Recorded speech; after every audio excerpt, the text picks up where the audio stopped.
नमस्कार, मैं हूं विनय सिंह। आपका बहुत बहुत स्वागत है न्यूज के विश्लेषण में। आज हम विश्लेषण करेंगे कि क्या रिव्यू पिटीशन दायर होने से मामला बनेगा। जेटेट बनाम सीटेट पर बात करेंगे। जेपीएससी में क्या इस बार सब कुछ ठीक है? चेयरमैन की नियुक्ति क्या हो गई है, अंदर अंदर होने वाली है? और क्या जेएसएससी वाली जो नियुक्ति प्रक्रिया है वो आगे बढ़ेगी? और इस बार बैकग्राउंड को आप देख रहे हैं कि सरस्वती माता को रखा गया है, सरस्वती पूजा समारोह को रखा गया है और उम्मीद की जाती है कि इस बार झारखंड की जो सरकार है वो तमाम नियुक्ति समय पर कर दे और सरस्वती माता सभी स्टूडेंट के साथ में रहे। तो आज कई खबर है। सबसे पहले बात करेंगे कि सीटेट जेटेट को लेकर जो डिग्री आई मैंने कोर्ट से, सुप्रीम कोर्ट से, क्या उसमें रिव्यू पिटीशन हो सकता है और रिव्यू पिटीशन आखिर होता क्या है, किस मामले पर होता है, ये पूरी चीजों को समझने की जरूरत है। सबसे पहले आपको बता दें कि संविधान का जो भाग 5 है, भाग 5 में ये दिया हुआ है और इसके बारे में पूरी डिटेल जानकारी है।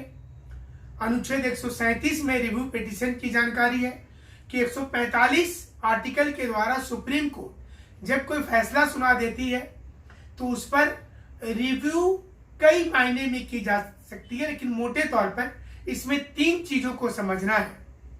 जब रिव्यू पिटीशन दायर होता है तो रिव्यू पिटीशन में देखा जाता है कि कितना मजबूत ये मामला है, मतलब जो लोग कंप्लेन किए हैं कि ये जजमेंट में कुछ खामी रह गई है, त्रुटि रह गई है, तो कितना मजबूत ये मामला है, जिसमें 30 दिनों का आम तौर पर समय दिया जाता है। जब कोई जजमेंट आता है सुप्रीम कोर्ट का तो 30 दिनों का समय होता है।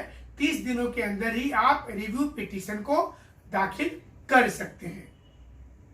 इसके साथ साथ जो नियम 1966 में बना था उसके मुताबिक इसमें 2-3 चीजों को ध्यान देना है कि अगर कोई जजमेंट आया है और उसमें कुछ नया साक्ष्य बाद में नजर आता है, जैसे उदाहरण के लिए इस मामले को समझिए कि फिलहाल सीटेट वाले को जेटेट की जो प्रक्रिया थी, जो जेटेट से टीचर बनना था, उसमें शामिल अब नहीं किया जाएगा। तो क्या ऐसा कोई मामला किसी राज्य में कभी पहले हुआ है?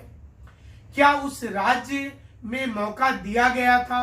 क्योंकि झारखंड के संदर्भ में सुप्रीम कोर्ट ने कहा कि यहाँ पर जेटेट में कुछ भाषाएं हैं, जो भाषा क्षेत्रीय और जो जनजातीय भाषा है वो दूसरे राज्यों में नहीं है, इसलिए सीटेट की प्रक्रिया से ये प्रक्रिया अलग है, तो जेटेट वाले को मिलेगा। क्या ऐसा किसी दूसरे राज्य में, भारत के किसी भी राज्य में क्या पहले ऐसा कभी हुआ है? सुप्रीम कोर्ट का कोई जजमेंट आया है जो उस समय जजमेंट देते समय सुप्रीम कोर्ट को पता नहीं चल पाया? यही तो हमारी बेहतर न्याय व्यवस्था है। तो सुप्रीम कोर्ट इस पर रिव्यू कर सकती है। दूसरा होता है कि रिकॉर्ड में स्पष्ट रूप से दिखाई देने वाला किसी गलती या त्रुटि, मतलब कोई ऐसा त्रुटि जो क्लियर कट दिख रहा है, तो वो हालांकि इस मामले में नजर नहीं आ रहा है, या कोई अन्य पर्याप्त कारण जो सुप्रीम कोर्ट को खुद लगे कि हाँ सच में ये कारण सही है। यहाँ पर भावनात्मक चीजें, भावना नहीं दिखती है, ये भावना से अलग हट करके फैक्ट्स और नॉर्मल चीजों पर सुप्रीम कोर्ट विचार करती है। क्योंकि जो जजमेंट में सुप्रीम कोर्ट ने कहा कि अगर किसी राज्य में जेटेट की प्रक्रिया चल रही है, बीटेट की चल रही है, तो वहां पर सिमिलरिटी देखा जाता है कि कितना प्रभावित हो रहा है, दूसरे राज्य दे रहा है इसलिए हम देंगे। ये लॉजिक उतना लॉजिकल नहीं पता चलता है, बट एक जैसा सिचुएशन हो, किसी दूसरे राज्य में इसी प्रकार की कुछ भाषा हो जिसका एग्जाम सीटेट में नहीं होता है और वहां पर अगर ये दिया गया है तो ये मामला मजबूत बनेगा सीटेट के तर्ज पर। उम्मीद करते हैं कि ये जरूर से विश्लेषण आपको अच्छा लगा होगा और लाइक जरूर से कर दीजिएगा और वीडियो को शेयर भी ज्यादा से ज्यादा कीजिएगा।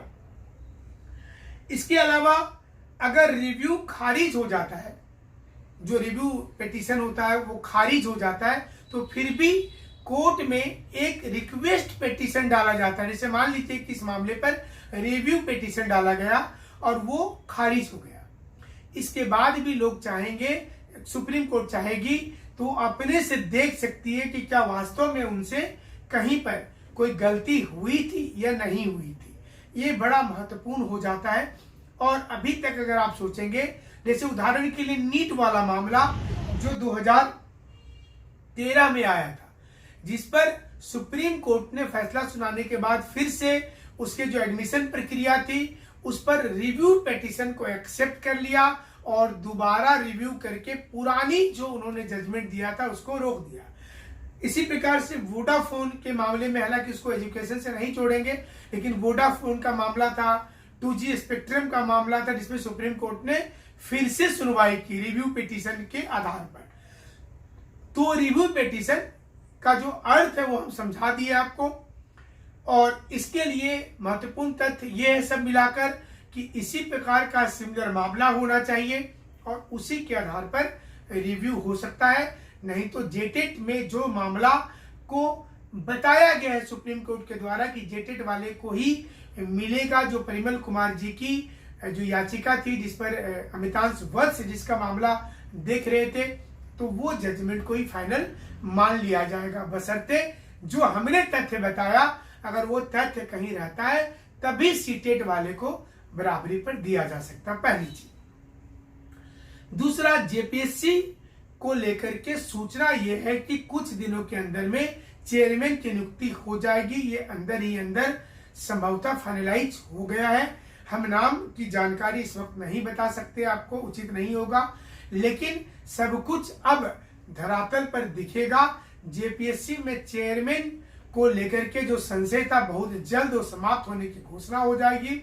उसके बाद जितनी नियुक्ति रुकी हुई है जेपीएससी से, तमाम नियुक्ति एक एक करके शुरू हो जाएगी। तो ये भी एक बहुत अच्छी खबर है कि ये शुरू हो जाएगी। काफी दिनों से लोग इसका इंतजार कर रहे थे। जेएसएससी सीजीएल पर खबर यह है कि उसकी जांच प्रक्रिया को तेज किया गया है और सरकार हर बिंदु पर पहल कर रही है और बहुत जल्द ही अब जेएसएससी मुद्दे पर यह तय किया जा रहा है कि जो सरकार की इतनी किरकिरी हो रही है जांच को लेकर के, तो उस पर हो सकता है कि सरकार की ओर से अब ऑफिशियल बयान भी आए और कोई प्रेस कॉन्फ्रेंस हो फिर से एक बार, जिसमें सभी चीजों पर बात किया जा सकता है। हालांकि ये मामला कोर्ट में विचाराधीन है, तो लीगल प्रोसेस को देखने के बाद ही ये निर्णय लिया जाएगा। लेकिन फिलहाल जेएसएससी मामले पर सरकार बहुत सोच समझकर कदम उठा रही है और जब उनके पास पूरी रिपोर्ट आ जाएगी, एफएसएल वाली रिपोर्ट, तो उसके बाद निश्चित रूप से बयान आएगा और उस पर आगे की प्रक्रिया तेज हो जाएगी। इसी बीच में दरोगा वैकेंसी को लेकर भी सरकार लीगल फॉर्म का मतलब हुआ कि वैकेंसी आने के बाद किसी प्रकार की कोई दिक्कत नहीं हो, पहला स्टेज ये है।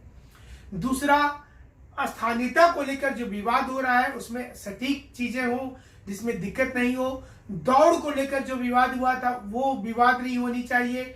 एज को लेकर के भी रिलैक्सेशन देने के मूड में सरकार नजर आ रही है। तो वो गवर्नमेंट ये सोच रही है कि जब हम अब वैकेंसी लाएंगे तो कोई वैकेंसी भी फंसे नहीं कहीं पर, क्योंकि कोई वैकेंसी आने के बाद जो फंसता है ये झारखंड सरकार के लिए मुश्किल वाला काम हो जाता है। तो ये भी गवर्नमेंट की ये नई योजना होगी और सरकार इसे लेकर के भी निश्चित रूप से अपना काम कर रही है। तो हमारे साथ आप इसी प्रकार से जुड़े रहिएगा। बहुत बहुत शुक्रिया, बहुत बहुत धन्यवाद।